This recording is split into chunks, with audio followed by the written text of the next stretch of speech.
तो वे महात्मा नाम जपी थे, लेकिन कभी कभी ब्रजवासियों के यहां जाकर के अंजलि फैला करके मांगते थे, और जो प्राप्त होता था उसको पा करके पुनः हाथ धो करके फिर नाम जप करने लगते थे। एक मैया के यहां वो जाते थे, उन मैया के यहां पर मदन मोहन लाल जी विराज रहे थे। तो बाबा जब आते थे तो बंधुओं एक पद है श्री रैदास जी का, उसमें भाव है, सो ही सुहागन प्रिय जाही रीझ हैं। ठाकुर जी कब किससे रीझ जाएं कुछ पता नहीं है।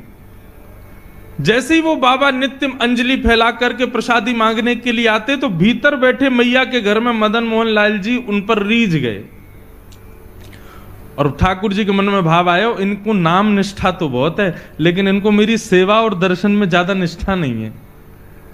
लेकिन नाम निष्ठा इतनी सुंदर है कि उससे ठाकुर जी प्रसन्न होकर कि अब उनको अपने दर्शन की सेवा, दर्शन की निष्ठा उनके हृदय में प्रकट करना चाहते हैं। तो ठाकुर जी ने क्या किया, वो मैया रात्रि में जैसे ही ठाकुर जी को शयन करा करके सोई तो ठाकुर जी स्वप्न में प्रकट हो गए और मैया से बोले, मैया तेरे यहां वो जो बाबा आवे ना मधुकरी मांगवे, बोले हाँ, कल को जब वो भिक्षा मांगवे आवे ना तो तू मोए जाके दे दियो बाकी गोद में। मैया तो रोने लगी, बोले क्यों, मेरी सेवा में कोई कमी जो आप बाबा के पास जानो चाहो? बोले ना मैया, आपकी सेवा से मैं बड़ा प्रसन्न हूं, लेकिन अब आप थोड़े दिन की और रह गई हो, कछु दिना में आप चली जाओगी, फिर मेरी सेवा कौन करेगा? या हमारे मैं तो अपनी व्यवस्था कर रहा हूं, वह बाबा को जाके मुंह को कल दे दी हूं, अब मैं वही के पास रहूंगा। रात भर मैया रोई बेचारी, लेकिन ठाकुर जी की आज्ञा उसने मानी। दूसरे दिन जब संत पधारे तो कहा, मैया भिक्षा दो, कुछ मधुकरी प्रसादी दो। मैया भीतर से अपने ठाकुर जी लेके आई, बाबा की गोद में धर दिए, ले बाबा भिक्षा। बाबा बोले, हमसे ये सेवा वेवा नहीं होती है ठाकुर जी की, हम तो भैया नाम उपासी हैं, बस नाम जप करना जानते हैं। ये श्रृंगार करना, स्नान कराना, वस्त्र पहनाना और ये 56 भोग धराना, ये राजोपचार हमसे नहीं आता है, हम केवल नामोपचार जानते हैं। आप ठाकुर जी से पुनः निवेदन कर दो, छोटी सी कुटिया में रहता हूं मैं, यहां पे 8 बार भोग लगता होगा, मेरे यहां तो कोई प्रसादी की भी व्यवस्था नहीं है, इनको भूख बहुत लगती है, मैं इनको भोजन नहीं करा पाऊंगा। श्रीनाथ जी में 8 बार भोग आता है, जिसमें से 3 बार का भोग आप सुनकर के आश्चर्य करोगे, उसका नाम है श्रम भोग। क्या नाम है?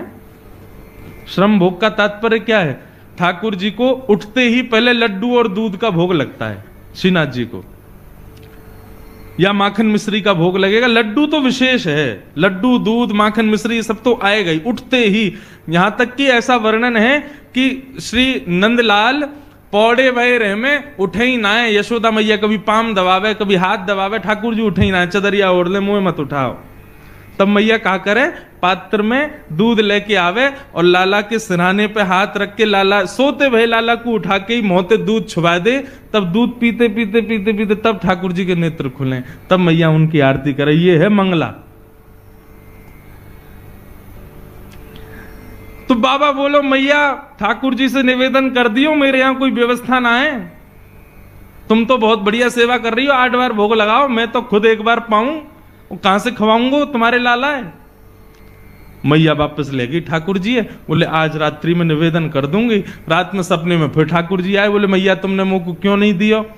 बोले ठाकुर जी मैं तो जानू आप 8 बार भोग लगाओ, इतनी बार आरती करनी पड़े, हर बार इतनी सुंदर सुंदर सामग्री बनानी पड़े, बाबा की यहां इतनी व्यवस्था ना है, आप कैसे रहोगे? ठाकुर जी बोले मैं रह लूंगा, लेकिन रहूंगा अब उन्हीं के पास, आप मुंह को दे दो। बाबा जैसे रखेगो मैं वैसे रह लूंगा, वो रूखी रोटी खवावेगो मैं रूखी रोटी खाऊंगा, लेकिन रहूंगा बाबा के पास। बंधुओं इस भाव से ये पता चलता है हम सबके घर में ठाकुर जी बैठे हैं, कितनी कृपा है ठाकुर जी की। हम बच्चों को भोजन परोसते हैं तो बच्चे नाक मुंह मोड़ ले, मैया हमें नमक कम है, इसमें नींबू नहीं है, ये नहीं है, वो नहीं है। ठाकुर जी को जैसा दे दो वैसा पा लेते हैं।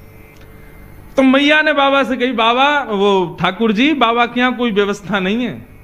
ठाकुर जी बोले मैं रहूंगा वही के पास, चाहे कोई व्यवस्था ना हो, बाबा रूखी रोटी खवावे को मैं वही से रह लूंगा, लेकिन अब वही के पास रहूंगा। बड़े महल में रहते हैं ठाकुर जी, मदन मोहन लाल जी, परंतु उस महल को छोड़ करके उस बाबा की कुटिया में आ गए। बाबा ले आए, मैया ने कही बाबा आप जैसे रखोगे रहेंगे, आपके पास ही रहेंगे। ठीक है, हम तो एक बार भोग लगाएंगे बस। बोले सब स्वीकार है, आप जैसे दोगे वैसे स्वीकार है, हमारे ठाकुर जी को ले जाओ। बाबा ले आए, घर में लाए तो अब तो मधुकरी तो भोग लगाएंगे नहीं ठाकुर जी के लिए, तो बढ़िया आटा दाल चावल सब आएगा। लेकिन बाबा बोले भाई दाल चावल वगैरह हमसे बनाने आते नहीं, आटा ले आओ, भाई को बढ़िया टिक्कर बनाएंगे, ठाकुर जी को भोग लगाएंगे। मैया के यहाँ गए, मैया थोड़ा सा आटा दे दो। आटो लाए, आटे में यमुना जल मिलायो, मार के बढ़िया एक टिक्कर बना के कंडा पे सेक करके और ठाकुर जी के सामने पत्तल में पधरा दिए। बोले लाल जी 56 भोग खूब पाए, अब ये रूखी रोटी पाओ। बड़ी जिद करके आए हो, बड़े लड़ झगड़ के आए हो, अब रहो ऐसे ही। ठाकुर जी के सामने टिक्कर रख के और बाबा अपने नाम जप में चले गए। नाम जप करते रहे, 2-3 दिन तक ठाकुर जी टिक्कर पाते रहे। चौथे दिन जैसे ही नाम जप में बाबा बैठे तो अंत हृदय में ठाकुर जी प्रकट है गए। जैसे ही ठाकुर जी प्रकट हुए, बाबा बोलो ठाकुर जी प्रणाम, आप सुख से विराज रहे हो, कोई कमी तो नहीं है सेवा में? अरे ना बाबा, मुझको बड़ा बढ़िया लग रहा है, तुम्हारी कुटिया में खूब आनंद आ रहा है, सब कछु बढ़िया है, सब आनंद ते है, बस एक निवेदन करना चाहूं आपसे। बाबा बोले आज्ञा करो। बोले बाबा तुम जो टिक्कर बनाए करो ना, रूखे आटे में तुम यमुना जल मिला करके मार के मुंह को खवाए दो, अब वहां में स्वाद तो कछु रहना है, 3-4 दिन ते तो मैं पा रहा हूं, लेकिन अब मुंह को यूं लग रही है कि कल ते नेक वहां में तुम राम रस मिला दे करो, नमक मिलाए दे करो आटे में, तो नेक खावे में नेक स्वाद आ जाएगा। बाकी सब आनंद है, कोई दिक्कत नहीं। बाबा बोलो ठीक है भैया, आपको बढ़िया टिक्कर पवाएंगे, कल से राम रस लगा देंगे। तो मैया के पास गए, मैया आज आटो दियो, आटे के संग में राम रस और दियो। मैया बोली है गए चट्टपने चालू, चलो आगे आगे देखियो कहा होएगा। अब तो दूसरे दिन आटे में नमक वमक मिला के बढ़िया टिक्कर बना के ठाकुर जी को पवाया। 2-4 दिन ठाकुर जी वैसे ही पाए। चौथे दिन ठाकुर जी फिर प्रकट है गए।